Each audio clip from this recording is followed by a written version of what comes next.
At this moment, a plane is carrying the remains of some great fallen heroes from America back from the Korean War.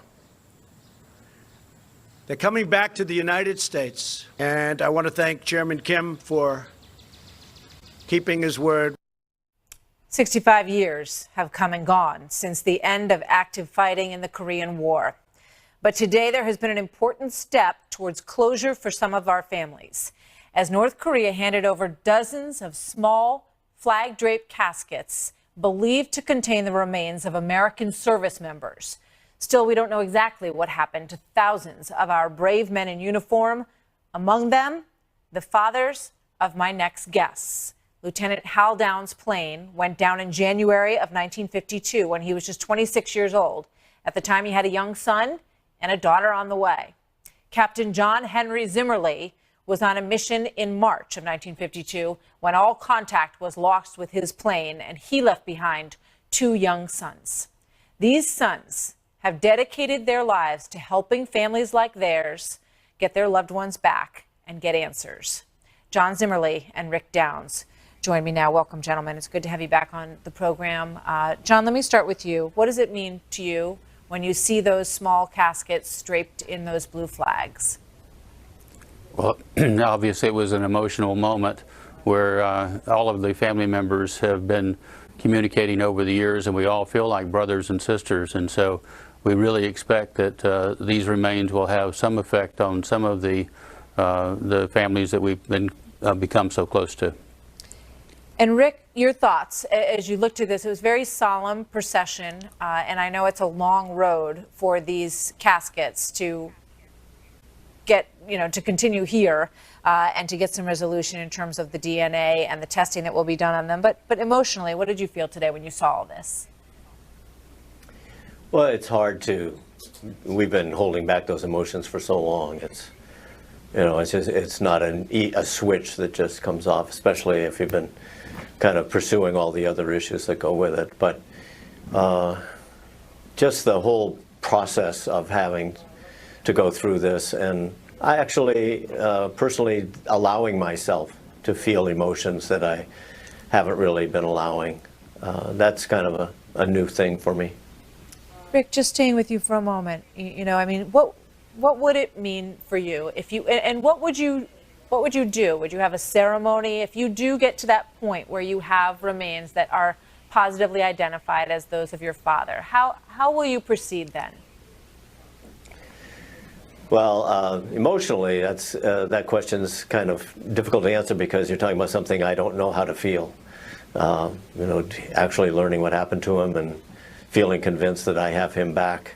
I don't know what that would feel like. So I don't know what we would do. We probably would have a service of some kind. I'm making it up as we go along right now. There's so much to think about before that could happen, to make that happen, that's kind of the focus is, and let that be what it's going to be if and when it happens. I understand.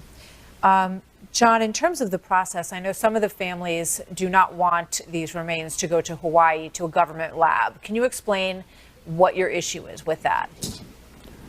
Well, Kelly McKeague, who is the director of the DPAA, has admitted recently that it could take years to identify these remains, while we have talked to independent labs who feel like these remains could be identified in 90 to 120 days. And so if the government is allowing now $10 million to identify these remains, we would like that money to go to a lab who can do it much quicker and much less expensive than our government labs. We want to see some results. We want the remains to be identified. Yeah. I'm sorry. We John, want our family members to come home. Sorry, I'm sorry to interrupt you. It seems to me that is an argument that would resonate with President Trump. He, isn't a person who likes to wait a long time for a resolution on things. And if there is a more efficient way, a better scientific way to resolve this, do you feel like your voice is being heard by the administration on that issue? Not so much by the administration from us, but through the media, we are getting quite a bit of attention, and we really appreciate your bringing this to light, bringing it to surface so that our government can consider it. Yeah, I mean, we certainly really hope important to that us. they're listening to you tonight. Rick, what are your thoughts on the remains going to a government lab in Hawaii? Well, that's not my thing. The best place for them is whatever that may be. We kind of all have our ways of approaching this, our ways of doing things. So John's much better versed on that than I am. I'm interested in the thing to know about is some of these caskets are going to have full skeletons, and they're going to have artifacts, and they're going to have dental, and they're going to have ways that can be identified rather quickly, and that's going to be really nice because we could see some resolution no matter who's doing the identification in short term. Gentlemen, I know this is something that it's a part of you, it's part of your families, it's a part of your life, and we truly hope that you get the closure that you're looking for here, and it looks like the ball's moving forward in some way, and we will stay on the story and we'll have you back as it moves forward. Thank you so much to both of you for being here tonight. Thanks for having me. Thank you for pursuing this. Absolutely. It's our honor. Thank you, gentlemen. All right, so coming up in just a moment, you may have seen some of this last night as Roseanne Barr is speaking out. You know, I made a mistake, obviously. It cost me everything, my life's work, everything. I made a mistake, and I've paid the price for it. This was something last night. Stick around. We're going to show you more of it. Plus, the haters shaming Tom Brady for having a dad bod. The Friday ladies take it on. Tammy Bruce, Lisa Booth, and Kat Timpf join me coming up.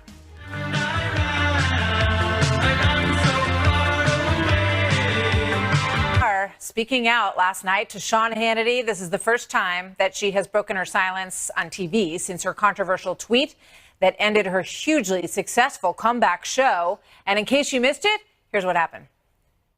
They were saying it was racial when it's political. And then everybody started saying I was a racist. I made a mistake, and I've paid the price for it. I'm not a racist, and the people who voted for Trump, they're not racist either, and Trump isn't a racist. Sorry. You suffer from multiple personality disorder. Well, I don't suffer from it anymore. You don't. I enjoy it. She loves all those personalities, each unique in its own way. So what does my Friday Friends panel think about this interview? Joining me now, Tammy Bruce, president of Independent Women's Voice, Lisa Booth, and Kat Timpf, both Fox News contributors. All good to see you all. Tammy. Great to be here. I mean, what'd you think of Roseanne and Sean last night? Roseanne's been around for a very long time. Her career has been, she's been a vulgarian. This is not a surprise. This is not a new Roseanne. I think there's really only been one Roseanne because it's been the same one for a very long time. As a matter of fact, when she argues about what she was saying, obviously something that we've all railed against, the nature of what she called Valerie Jarrett, she also called Susan Rice an ape 5 years earlier on Twitter. So there's a nature of what she was doing, but there was no real backlash then. So then you do have the political framework of this. She argues that she's only under attack now because she supported Trump. Well, in part, that's the only thing that's different from the Susan Rice comment to the Valerie Jarrett comment. So you've got so many different layers to this. All of us, look, if you've been in media, you've said something that's probably offended someone, inevitably. You've said something you regret, of course. The issue then also becomes, do you destroy someone in the process? Yeah. Or do you accept their apology based on the nature of their history and if they're really sincere? We're still grappling with that. Yeah. And I thought it was a fascinating interview. And then she said that she should fix her hair, that Valerie Jarrett should fix her hair. And I think what she was trying to get at was that she thought her hair reminded her of the actress on Planet of the, I don't know. I think she was trying to spin it in some ways still, but it was just a mess. Well, maybe, we saw those different personalities come out during the interview, I guess. I mean, look, she's apologized. I think she's sincere in the apology. So, she's lost a lot in the process, as she mentioned. Basically, she lost this show. I mean, she lost millions of dollars. So I think it's time to kind of forgive and move on at this point. But if she keeps giving bananas interviews like that, not only is she talking about Valerie Jarrett's hair, at one point she started talking about Sean Hannity's hair. But Valerie Jarrett, too, I mean, she's selling a book right now. So honestly, being in the headlines in this has to help book sales. She was on The View yesterday talking about this. I was looking at the headlines. There's been a lot discussed. So, I mean, I'm sure it helps with book sales. I mean, Roseanne should have never made the comment or done the tweet in the first place. Absolutely but I think not. it's kind of No, time to. it's a disaster. She's trying to dig her way out of the hole, and not we'll see if working, it works but for her. We only have 3 more minutes, so I want to move on to Tom Brady's body, because why wouldn't you want to do that, right? So let's take a look. Now, this picture, he's getting so much, you know what, for this picture. And Kat, they're saying that he has a dad bod. He's 41 years old, winningest quarterback in football history. I mean, does he deserve any of this? I think that there is a level of success and riches where you probably don't care what your body looks like. And I think that Tom Brady is probably at that level. He's on vacation. He's on the beach. He's probably having some tacos, probably having some pina coladas. Totally fine. I think he looks great. I don't know what all the problem is. And I highly doubt he really cares. And if No, he does I don't care, think he cares at all. I mean, he's come got on. Giselle in one arm. Yeah, he's he's got like, Giselle. yeah, cry me a river, You know, Tom. Chip Gaines is also, from Fixer Upper. He Yeah. also got slammed for having a dad bod. He's proud of it.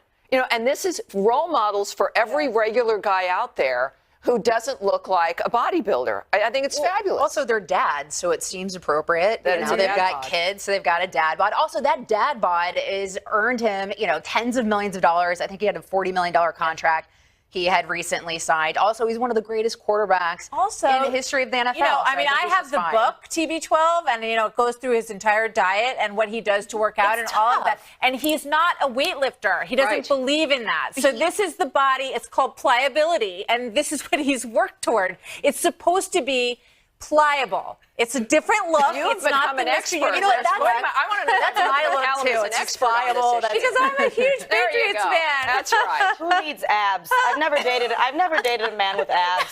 I'm going to use that Abs are excuse. overrated. Yes. You see They're a man's overrated. abs and you just think about them doing the meal prep and they can't hang out with you because they have to go to gym and Yeah. do meal prep. No, I want a guy that will eat tacos. Yeah, with sure. me. But I'm going to go with the pliable angle next time. Pliable, ladies. It allows I'm for a just little bit of pliable. softness. Yeah, It's leave me really alone. it's okay. Flexibility. Yeah, this is what I've been working towards. So just 1 minute left, and I want to finish out the week because I've been obsessed with straws all week. In fact, I went somewhere last night and someone, handed me a paper straw. Like, I'm sorry, I don't have plastic. But now in Santa Barbara, a lovely place of Santa Barbara, they're now saying that they are not going to bust people. You're not going to go to jail necessarily if you give out a plastic straw. But see, that's the key word, necessarily. The proposed proposed law is that you would go to jail for 6 months for like 2 violations. Yes. But they're saying now, but we really weren't serious. And by the way, we'd never really do it. But, they always like those laws to be there just in case they need to put you in jail for 6 months. I brought some straws. Yeah, Oh, yeah. good. This is I'm very the black passionate market. about straws and keeping plastic straws. I just don't know how anyone goes on TV with a straight face making some of the arguments in against favor of the last straw. There's so many issues Are you in sad about paper California. straws? Come on. I'm just like, can't believe this is even a thing. I have straws at my apartment, and I had no idea that they were contraband. I had no idea that if I handed one to someone, that if I were in Santa Barbara, that I could actually go to jail. I thought that my behavior was pretty boring. As it turns out, I'm a rebel. You are a rebel. Thank you, ladies. I'm a Great to straw see you. dealer. Happy weekend, everybody. There you go. The picture of the night when we come back. Usually end things with an uplifting quote of the night, but tonight we have a picture of the night. Look at this from Politico. That is Special Counsel Robert Mueller in the foreground and Donald Trump Jr. at the same gate at Reagan National waiting for their flight this morning. Fox News asked Mueller's office about the picture, and they say that he was not aware of Don Jr. and had no interaction with him. So you have to wonder. I mean, they could be seated right next to each other. It would be a little bit awkward. Anyway, we'll see if we can find out how that turned out. That is our story for tonight. Have a great weekend, everybody. Tucker Carlson is up next.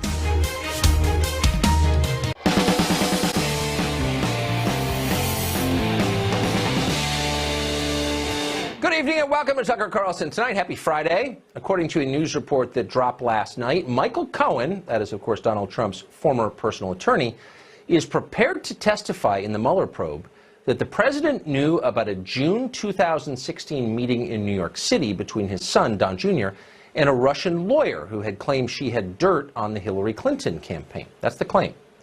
So for the sake of argument, let's assume that all of it is literally true. What does it mean exactly, and why should we care? If you've been watching television over the past 24 hours, you already know the answers to those questions. What this means is the end of the Trump presidency, if not of the United States itself. We should care because nothing in human history, since the harnessing of fire and the invention of the wheel, is as inherently momentous as this, Don Jr.'s brief meeting 2 years ago with an unknown Russian lawyer called Natalia Veselnitskaya. Who knew about this meeting? And when did they know about it? And what were they wearing when they met? It is on questions like these that the fates of nations hang. Here's a selection of both the huffing and the puffing.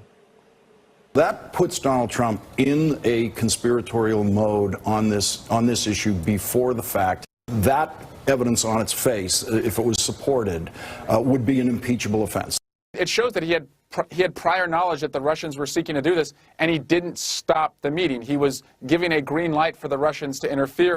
Until now, we have not had a smoking gun that placed Donald Trump Sr., the president himself, in the center of the conspiracy. This is potentially huge. This is potentially something that can prove the president colluded, and that is an impeachable offense. So there's criminal liability here for the president on the horizon. Well, so there you have it. Internationally recognized genius Max Boot thinks this is a big deal. Is it? Well, if the president lied about it or anything else under oath, yes, it is. That would be a big deal. Perjury is always a big deal. They don't tell Bill Clinton's defenders that. Otherwise, though, it's hard to see the point of all of this hysteria. What exactly would the crime here be? It's not illegal to talk to foreigners. Nobody is claiming that any information changed hands, though even if it did, so what? As principled lefty Glenn Greenwald wrote this afternoon, quote, if getting dirt about your opponent from foreign officials is immoral or treasonous, why was it okay for DNC representatives to be trolling around Ukraine with foreign officials to get dirt on Manafort and Trump because Ukraine favored Hillary? Good question.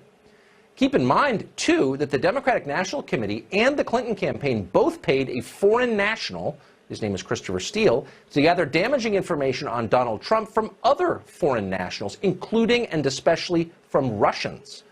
And unlike the Trump campaign, the Democrats actually succeeded.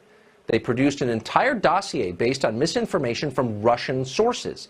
That dossier changed the course of American history. The Obama administration used it to spy on its political opponents and to begin a series of investigations that have, from the very first day, overshadowed and in some cases neutered the Trump administration. Pretty effective, just in case you're looking for actual examples of foreign collusion. Now, Democrats are claiming just the opposite, of course, accusing their opponents of doing pretty much exactly what they themselves did. At first, that may look like hypocrisy, and it is, but it's more than that. It's a political tactic. You scream as loud as you can in the hope that your opponents will be intimidated into accepting your essentially fraudulent premise.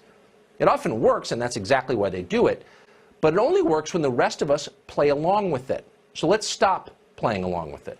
Chris Hahn is a radio show host from New York. He's a former staffer to Senator Chuck Schumer, and he joins us tonight.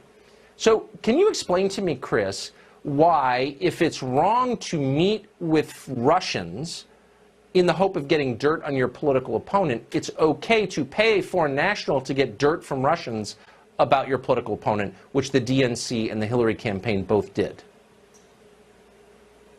Well, it's very different for a campaign to spend money to do opposition research in a foreign country than for a foreign government like the Russians to actually invest in disarming our election security to benefit one candidate. That's the big difference here. There's nothing wrong with trying to figure stuff out and paying for your own research. But when the Russian government's intentionally attacking this country... But hold on, they did do that. I mean, the Russian government, hold on, we know this, it's not speculation, fed disinformation to Christopher Steele. Absolutely. Russian agents fed disinformation to Christopher Steele, who was paid by the Democratic National Committee and the Hillary campaign to get that information. So I'm not accusing anyone of a crime. I'm merely saying that's a step farther than what you're accusing Don Jr. of doing in the meeting with Veselnitskaya. But that's okay because it's, quote, very different. Well, so maybe speak a little slower and explain to me how that's very different, if you would. Well, here's the difference when it comes to Don Jr. If, under your premise that what Michael Cohen is saying is true, and Donald Trump Sr. knew about the meeting, Donald Trump Jr. perjured himself to Congress, and that is a crime. Right? And it is also, we have to ask the question, if it was no big deal and nothing really came of it, why are they all lying about it? Because they've been lying about it for 2 years now. Okay, so and therefore it's something I think that we need to know. Okay.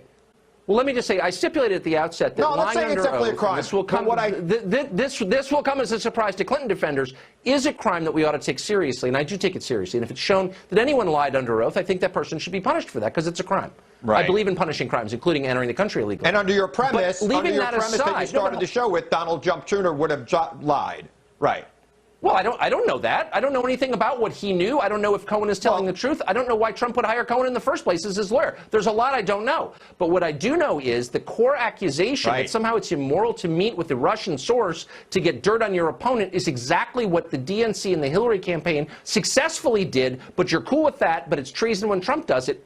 Explain how that works. Tucker, what the email to Don Jr. said was, this is how the Russian government hopes to aid your father. That was in the email. If that email had gone to Barack Obama or Hillary Clinton, the same people in Congress who spent three years investigating who wrote the talking points would have hearing after hearing after hearing. Congress needs to do its job and have a hearing now. Okay.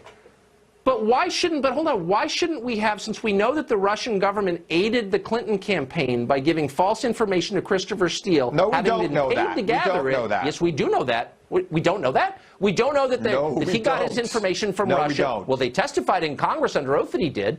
And we also know that it was disinformation. Christopher Steele was paid to go get information.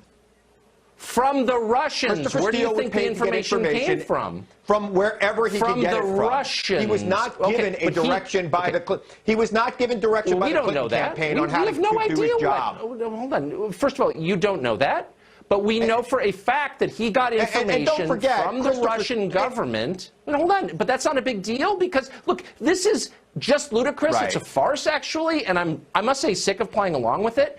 If there's perjury, convict for perjury, indict for perjury, and see if you can convict. But let's stop pretending that meeting with a foreigner is a crime. Let me show you a picture. You tell me if this is a crime. Here's a photograph. This is someone you know, actually. This is Chuck Schumer. He's meeting with Vladimir Putin. I can't see it. I can't see it. You can't see it. Well, it's your former boss, Senator Chuck Schumer of New York, the senior senator from New York. But the question is, I thought he was a loyal American. It was 2002, and... in 2002, I thought he was a patriotic the Russians person. were Now not I'm the finding threat out they he's were in disloyal. 2016. Oh, really? Yeah. Oh, okay. That So was it was cool for him of a to meet Lukoil station in New York. But okay. Oh, so they're doing secret energy deals together. Look, I'm not saying that Chuck Schumer should be in prison for treason. I'm not saying that, okay? I'm just raising the question. First of all, you're smart enough to know what that is. I'm smart enough to know that all of this is insane. Look, you're smart enough to know what that is. And that you guys are using rhetoric that's so destructive and crazy that it's hurting the country.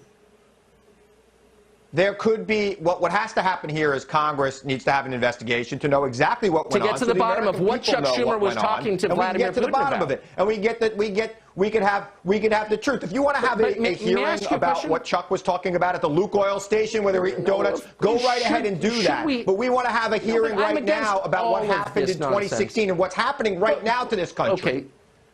Okay, but should we have, since we know for a fact that the Hillary Clinton campaign paid a foreign national to get dirt from the Russians, shouldn't we have a hearing about that? Or is that somehow outside the scope of the hearing you proposed because it wouldn't help your party? Because this is all partisan crap, actually. Let's just be real. Can we? They've already had numerous hearings about the Steele dossier, but they won't have any hearings about what Don Jr. said to his dad. And we both know, by the way, that Don Jr. told his dad about this meeting. We both know that. I don't know such thing. Clear. Really? How do you know that? There's no way. How do you know that? There's no way. Have you talked to them today? There's no way. The nature so how of often? people. Hold on. Just sort of wondering, how often do you assert things as fact that you don't really know are fact? Do you say we know something when we don't really know? Is this a common tactic that you use? I think that it is my you don't really know. Opinion. So when you say we really know, what you're really saying is I have no idea, but I'm guessing because it helps my side. That a guy whose name is Don Jr. and whose whole life is owned to Don Sr. would tell Don Sr. when there was something that he thought he was going to get Don Sr. So what you're saying is you Sr.'s done a lot for Don Jr. When Don Jr. warrant. thought he could do something for Don Sr., he'd probably tell him. Look, based on your intimate knowledge of Trump family dynamics. Get to the bottom of this is getting too crazy for me. I don't want to wreck people's night. If it's true, it's evidence. Congress, get to the bottom of it. People should stop pretending this is real because it's fake, and everyone now knows it's fake. So we're proceeding on that assumption henceforth. As you would put it, we know that. Chris, good to see you. Sorry, I'm getting too spun up. Dan Bongino, a former Secret Service agent, NRA TV contributor, he joins us now. So I think I'm starting to conclude, Dan, that that we are actually complicit in this insanity by playing along with it. So when someone who paid money to a foreign national to get dirt from the Russians whips around and accuses someone else of colluding with the Russians, you shouldn't take it seriously, and we all are taking it seriously. Why are we adding to the sum total of the craziness by pretending this is real? I don't know. I like Chris off the air a lot, but I think we're all dumber for having seen that. He's a great guy, but we're all dumber. We may have lost about 10 IQ points having watched that, because you notice how he scrambled when you asked him a very simple question. Listen, this is a complicated case. Let me distill this down to one simple thing, and you're right. We are all adding to the madness because we cannot figure out how in one case, this is the crime of the century, a meeting in Trump Tower between Trump's kid and a couple of Russians who, by the way, one of them's connected to the Clintons through his lawyer. The other one's connected to Fusion GPS, who the Clintons hired. They show up. They pass no information about actual Russians or collusion, right? That's the crime of the century. But actual Russians who put together information according to their own dossier, who passed it to the Clinton team, which was used, Tucker, to spy on an American citizen and take down a presidency. That's no big, hey, nothing to see here, folks. Ignore that. But pay attention to this meeting. This is insane. I can't believe we're even having this conversation. Well, let me just say, but I should also note that we learned recently that if you have any questions about what the government did spying on that private American citizen, you, Dan Bongino, are unpatriotic. Right. So why don't you take that home and meditate on it for a minute? You're unpatriotic asking questions because it is wrong to question the official narrative of anything. Got it? It is. Listen, when I was a Secret Service agent, it is the very essence of a constitutional republic to question authority. Do you understand this whole case is based on the dossier? A dossier, by the way, here's Michael Cohen's tweet, by the way, about the dossier. He called it a lie-filled document. So, Tucker, their star witness calls it a lie-filled document. Jim Comey, the director of the I, calls their whole case, the dossier, salacious and unverified. The number 2 in the FBI says they wouldn't have had a case without it. The head of the division investigating the case says it was in its infancy, the verification, and the lead investigator in the case, when asked about a global view of it, texts his girlfriend that there's no there. Yeah, sounds like a winner. This sounds like a great case. You guys really knocked it out of the park, you libs. I gotta say, I don't want to be mean, but I can't imagine how you could wind up with Michael Cohen as your personal lawyer. I mean, so whoever's running the Trump HR department needs to be fired because, you would not hire Michael Cohen as your lawyer. Just throwing that out there. Sorry, I can't control myself. Yeah. Dan, great to see you. Yes, sir. You got it, bud. One of the biggest tech companies, Twitter, was just caught suppressing the accounts of lawmakers whose politics the owners of Twitter don't agree with.